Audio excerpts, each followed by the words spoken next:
This is my Chunkman account. With a mere chunk in his possession and a dream in his heart, he began his quest to conquer the vast expanse of old-school RuneScape's landmass. He started his journey from humble beginnings in Lumbridge, but with an arsenal of custom tasks, he has faced and overcome countless challenges. His journey has taken him through the trials of total level grinding, epic quests, mysterious clues, and perilous encounters with fearsome bosses, all in order to unlock new chunks of land. Now halfway through the journey, the road ahead may be paved with even greater challenges, but with each obstacle overcome, he moves closer to his goal. So welcome to the second half of Chunkman ddk. Last episode we completed the Taste of Hope quest, killed our hardcore slayer, the Grotesque Guardians, for the 250th time, and then we got lucky on our first elite clue completion.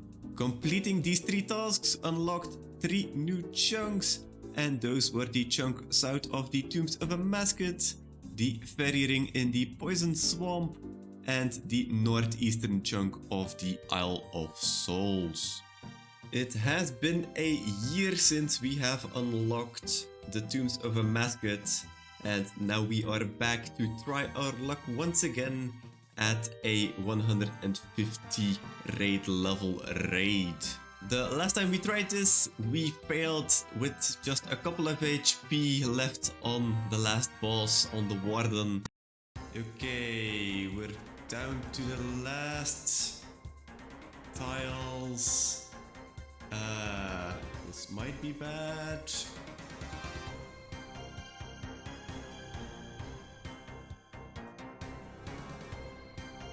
No! 9 health! Oh my god! This time I'm hoping this will all go smoother, as we have gotten upgrades. We have gotten the Warp Scepter, so that's already a better weapon for magic. Plus, we are saving a spot because we do not need any runes in our inventory. So that's already one big one here. We have the Armed Rope Skirt, which gives us 1% magic damage. And the defensive bonuses here are just amazing for magic gear. For the rest, not that much of our armor has changed, except for the Runite bolts here. Because we were doing ranged at the end boss, and we were using broad bolts, that actually made sure that we did not complete it. If we had some just better bolts, we probably would have completed it without a problem. And also just if we have our stats, for example, we have reached 99 ranged in the meantime. We have gotten a couple of magic levels, which boosts our max hits and our accuracy. We have gotten some prayer levels, some HP levels, in general some melee levels as well. So in general we are much stronger than 1 year ago. But why are we doing this content alone? We could just get carried by some of my friends who have pretty much max gear, but that would be a bit against the spirit of the account. I want to prove that I can get 1 KC here on the normal mode and complete that task, of course, for another chunk, and only then unlock the possibility to do this with multiple people. As this is a group raid, we can do it alone, but in general I just want to prove that I can do it once, and then I'll open it up to do some of the combat achievements, for example, because there are a couple that require me to have multiple people into the raid. So in general, if we complete this, and I'm really hoping we do, we are going to go for a couple of raids with some friends. They will carry me, that's definitely true, but at least then I can say I have done the 1 KC. I was strong enough to do it by myself. I also changed the invocations on this trip because I used to have the 50 raid level walk the path. This meant that the smaller bosses became more difficult every time I did one of them, and that has some problems because the more levels they have, the more HP they have, the more defense they have, the more damage they deal to us. Removing this is a good thing, but we needed to get 50 more raid level from other invocations. I'm still doing a softcore run because if we fail one thing because of a stupid mistake, we do not have to do the entire raid all over again. For the rest, I put on a diet because we worked really hard for our Sarah brews to use here. Might as well use them as normal food isn't really that good here anyway. I also put on overly draining because the last boss with the warden we will have to do like 3 or 4 phases. If we just do it with the Keras, it won't really matter that much if we have special attack or not. Then in general, just some mechanics I can avoid from all of the bosses. So the blowing muds, aerial assaults, blood magic, arterial spray, these are all fairly okay. Mind the gap is probably a big one here. I will have to do this pretty well, otherwise, yeah, that's an instant death. But I'm going to do Baba first, just because of this reason. If we fail, we can just get out, do it again. So I'm hoping this does not give us that many issues. For the rest, yeah, gotta have faith. Then the shockwave is just easier to avoid than the small shockwave. And then I have penetration, overclocked, and overclocked 2 active for the last boss, which shouldn't cause that much problems. And with all of that information, it's time to get in. I'm really hoping that this goes all right, but the only way to know is just to get in and to do it. So let's enter the tombs of Amascut. And let's do Baba first.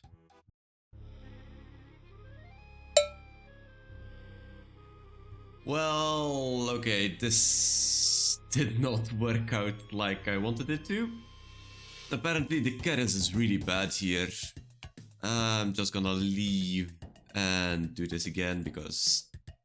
damn, I thought the Keras Partisan was way better. Let's stock up back again. You can see by the potions this went really badly. Let's try this again. I'll just take the whip instead. I think last time the whip was way better as well, so yeah. Man, this was a painful fight. Jesus, look at our supplies. It's a level 0 Baba and I'm still not hitting for some reason. Like, I don't know. But I think this might have been the worst boss to do first, maybe? Maybe with some other supplies it would have been better, but I don't know. This is just a little bit weird that it's going so bad.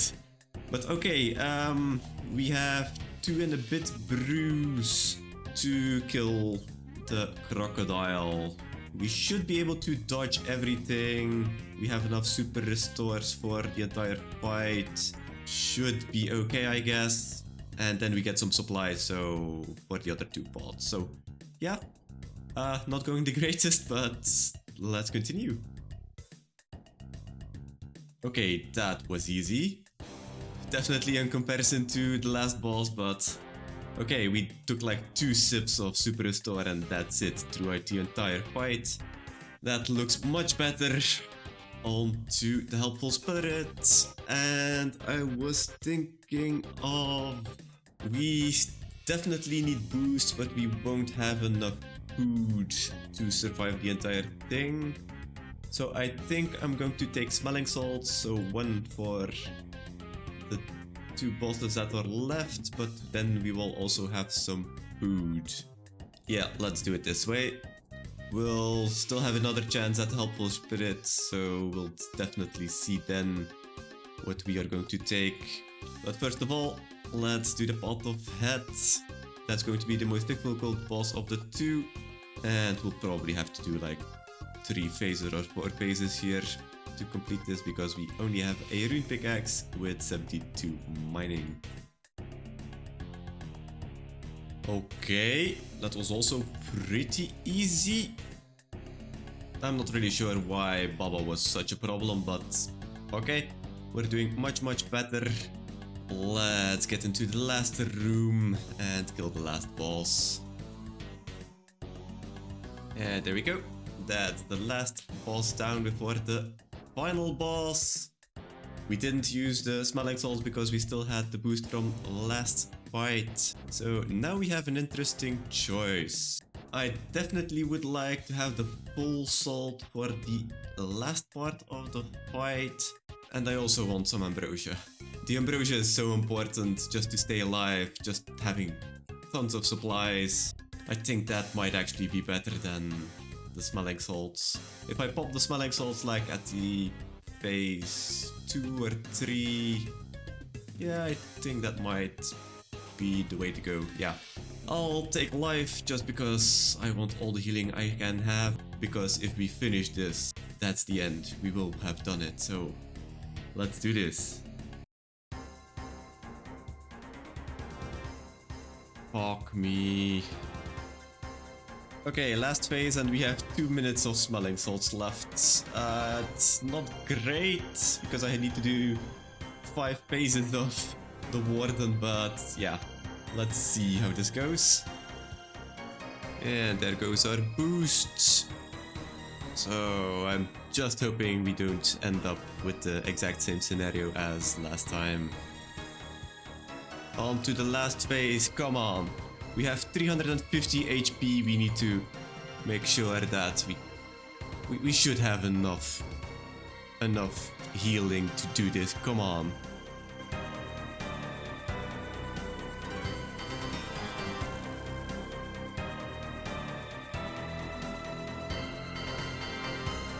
Come on, 80 HP. But we're almost at the end, 46.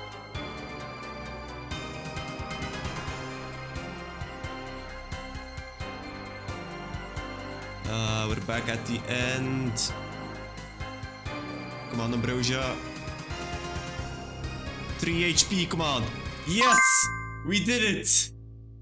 Oh my god, we did it! For a second there, I thought I was going to have a repeat of the last time. But we still had, like, a dose of ambrosia. Like, how many supplies are in here? Yeah, we should not have any issue with this, but...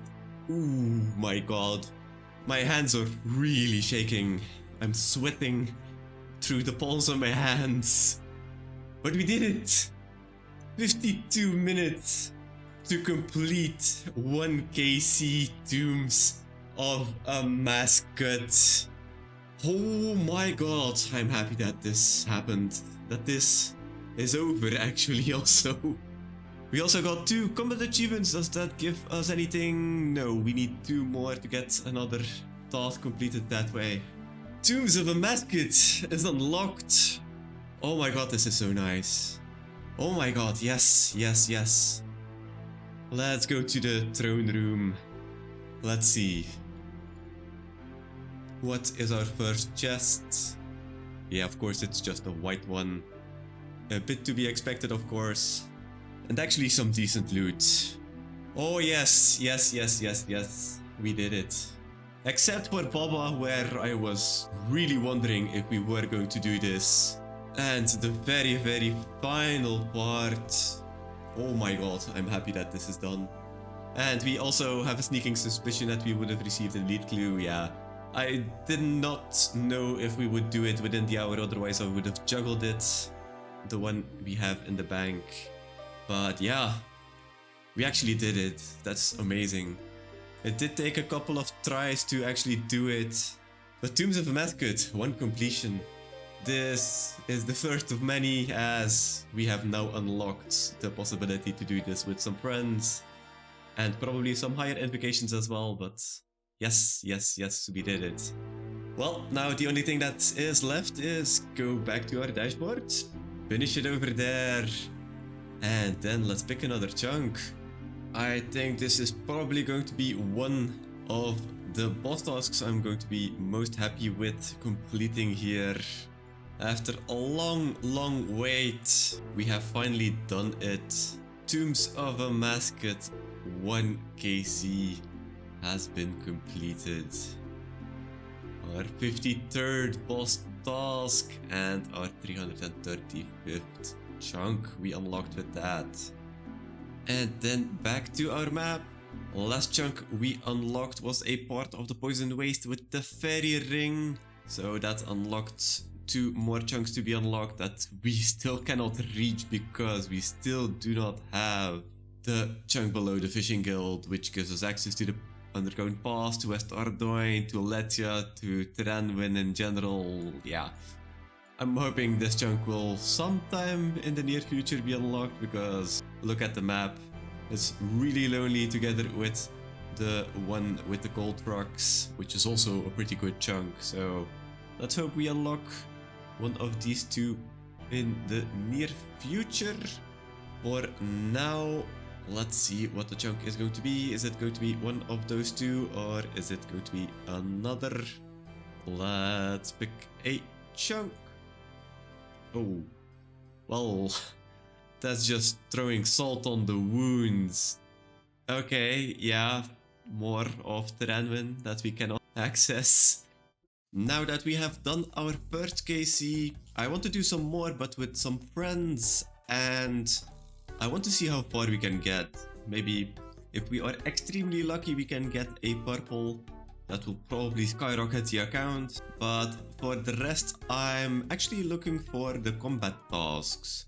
We currently have 88 and we only have 3 out of 23 here in the Tombs of Amascut, and we got Tombs Explorer because we did a normal Tombs of Amascut kill, and we also got the hardcore tombs because we didn't die.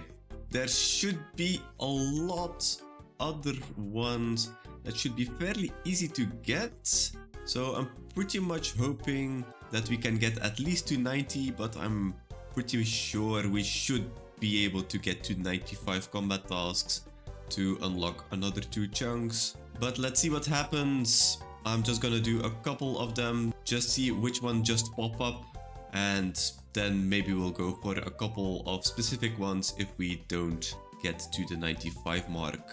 First up, we did Perfect Scabarus, which is not getting any damage from the puzzles and completing the entire room in less than 1 minute.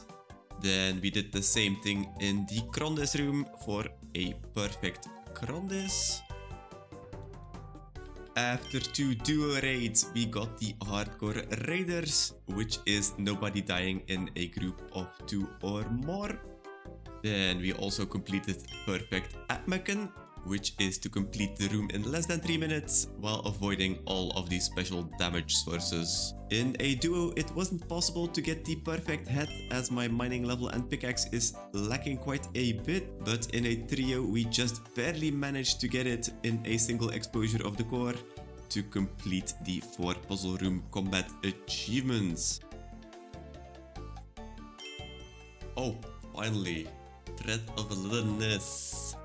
One of the most important things I really wanted from the raid, and that's the Thread of Littlness. Let's use it on our rune pouch. Yes, we want to use it. And there we go, we have a rune pouch with 4 slots now instead of 3, which is just going to be so amazing for a lot of things. Gonna save us a bit of space if we do certain types of content. We're now at 7 normal KC, 3 entry KC, and we are currently at 93 combat tasks, so I would like to get like 2 more in the next couple of raids so we can get 2 chunks that way. In between some of the raids, I have been making sure that all of the seeds we got from Slayer have been converted into some Herblore experience, and with this we should be 1 level closer to making the brews ourselves, as we are running quite low. We are now level 79 and we need 81 to make the Saradomin brews. As I'm pretty much running low on them because of the raiding. At a good rate I use like 1 Saradomin brew, but if I make too many mistakes that goes up to like 4, so with the 17 we had to start with, there's not many left at the moment. So 2 levels to boost, that's a bit better than 3. So let's get some stews and let's make our first Saradomin brews of the account, as we do have enough toad flags in the bank, and we also have a bunch of birds' nests, primarily from when we killed the giant mole for 250 times. After a couple of tries to only break 4 or less of the falling rocks during the Baba fight, we got the I'm in a rush combat achievement for our 94th, so 1 more for the second chunk. And then in between we also got the Cache of Runes for the first time for a collection log slot and a nice amount of dead runes. For the last combat achievement I was thinking of going for 25 KC, but along the way we got the perfect Kefri, which was a bit unexpected, but really nice to see we managed to do all of the mechanics correctly. Are you kidding me?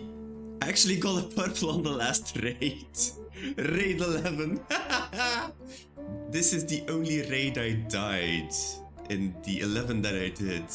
Normally I'm at 1.9 if I don't die, now I'm at 167, so it didn't drop that much.